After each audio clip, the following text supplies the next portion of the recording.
Hey, Beth here, and I'm so excited to be here on your RepRaiser journey. So hopefully by now you would have gone through days one, and in that you would have done things like adding your athlete's profile picture. You should have gone out and done one of the most important steps of this, which is going out and buying your very first raffle ticket. The other thing that you should have done was to join the Facebook group. Now, what I want to run through just really quickly is just to give you a lay of the land around how what a raffle campaign would look like. Over the next few days, we're going to give you a ton of different tips and tricks to help you get some raffle ticket sales in, to help get that ball rolling, so to speak. So you can see that the funds are rolling in and they're there waiting for you. Now, we've got a whole heap of tips and tricks we want to share with you. Next few days are going to be the fairly basic level. Of course, if you're a more advanced fundraiser, have a chat to us and we can see how we can help you out there. But for the rest of you guys who are fairly new at all this, we're going to be getting you started. Now, there's three things that I just want you to kind of keep in mind as you're going through this. And the next few days, we'll be going through this in more detail. But essentially, what we have here, this is an article that we have on our Blue Seller platform, which is where you guys can go and read articles and tips and tricks about selling raffle tickets for your campaign. Now, this is one of the articles I'll link to in the notes below. But essentially, when you've got your raffle campaign, we always like you to think of it as 3 layers. You've got your foundational layer, which is essentially a promotional layer. Now, this is where you say top of mind. These are things like your social media, things like posters, any other flyers, things like that. Things that kind of help you to stay top of mind, provide a convenient way for people to buy those raffle tickets. But they're not the bee's knees. They're not the thing that's going to get you the biggest results. We always like to see our RepRaisers or anybody fundraising through the Bolster Shared raffle. We'd like to see you guys actually getting out and talking to people. Ultimately, we know like the guys that founded Bolster, like they are master fundraisers. They've been doing this for years, and I've seen them outselling raffle tickets. And gee, they know how to sell a good raffle ticket. And they will be over here giving you guys some tips and tricks as well in that space. But we know that face-to-face selling or face-to-face conversations are the best way for you to get your raffle ticket sales in. Because ultimately, those conversations are just so powerful.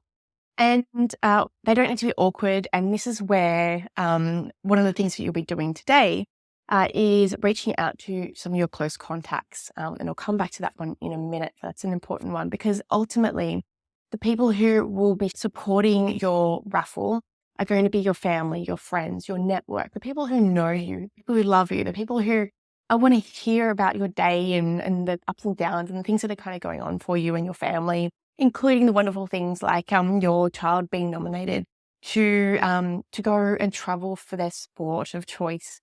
And so on. So we want to help you to really tap into this network because we know that they want to support you. We know that chances are they're sitting on the sideline going, hey, I heard you that you're doing this really awesome thing. How can we help? But they may not necessarily ask that, but they might be wondering it. And if you can give them the opportunity to help you by supporting your RepRaiser campaign, I'm sure that they are going to jump to it. And we know that's a fact because we have seen it time and time again. Now, the third layer is coming back to that same network, bringing together your dream team. This is where you actually have your family, your friends, your biggest supporters. You ask them, hey guys, would you mind just helping us sell a few raffle tickets? And we'll show you exactly how to do that. But hint, what you can do is give them a screenshot of your QR code, give it to them on their phone, and then they can just use that QR code to sell raffle tickets. It's that easy. But we will give you a more detailed guide in a later day in this onboarding series. So once again, we're really excited to have you here. The other thing that we want to do, we've got these 3 layers. We want to make sure that you're super comfortable and confident in what you're selling. And that's what today is all about.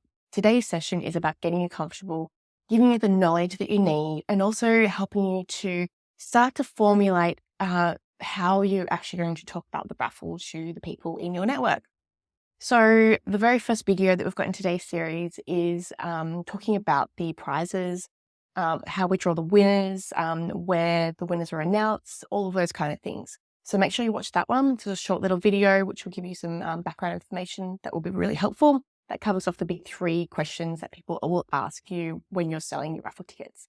So make sure you watch that one. The next one is how to craft your story and your ask. Now, this one here, look, we've got so much to share with you in this particular guide. We're just starting to kind of bring it all together now. And if you ever need help with this, we are definitely here to help you guys, and you'll find our contact details throughout the Boost platform. Or you can call 1-800-BOLSTER, and you can reach us on that phone number. Now, crafting your story and your ask, we've actually formulated a formula essentially, which is essentially a sentence or a paragraph where you basically fill in the gaps, fill in the blanks. And this is a really great way to start to think about your campaign, think about how you're going to start to talk to other people about it, and just to really start to help get your mind in the right gear. Now, this will form the basis of when you start to reach out to your contacts, when you start to have conversations, and when you start to promote on social media as well. So make sure you take a look at that one and maybe make a cup of coffee, just sit down with pen and paper and just take down some notes and just start to really think through that. But I'll come to you back with more details on that in a later video. So make sure you go and do that one. And then the next one, which is the really exciting one actually, because this is where we start to see our parents that are fundraising with us, they start to get really excited. Why is this? It's because you're starting to reach out to some of your closest people, your family, your friends, and so on. These guys are the ones that are going to be your biggest supporters.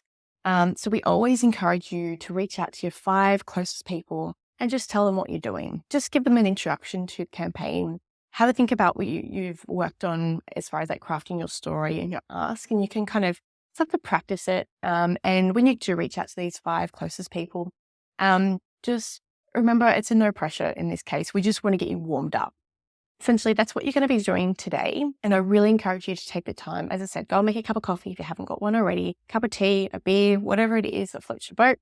And just set aside just a little bit of time. Doesn't need to be a lot of time, but just enough to take down a couple of notes that really help to lay the foundation.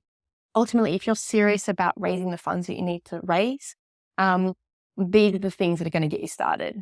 As I said, we're going to give you a ton of tips and tricks. The people who are going to get the best results are the ones who are going to dive in and apply everything we're talking about.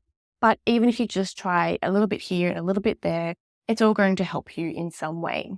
And we want to help you find the best fundraising method, the best way that you can bring these funds in a way that's comfortable for you. But in saying that though, if you're out of your comfort zone, that's where you are going to see the biggest boost in your fundraising as well. So don't be afraid to get out of your comfort zone too. But either way, there's something for everyone here. And ultimately, we're here to help you.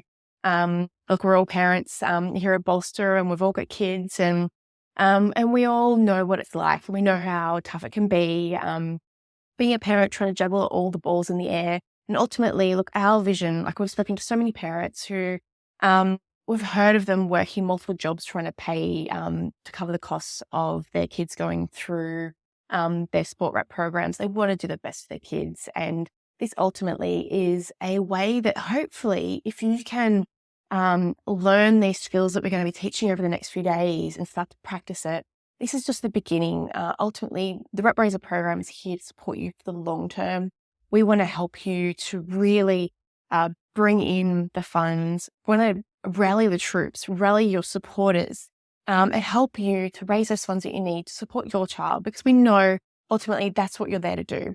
And we're here to help you. So you can focus on your child and we can focus on helping you guys out. So, as I said, if you have any questions, sing out, reach out to us in the Facebook group, or you have our phone number as well, 1-800-BOLSTER, if you have any questions. So, on that note, I'm going to leave it here. I'm going to leave you to go and make that cup of coffee and get into the task for today. And we can't wait to hear how you go with it. All right, I'll see you in the next video. Bye.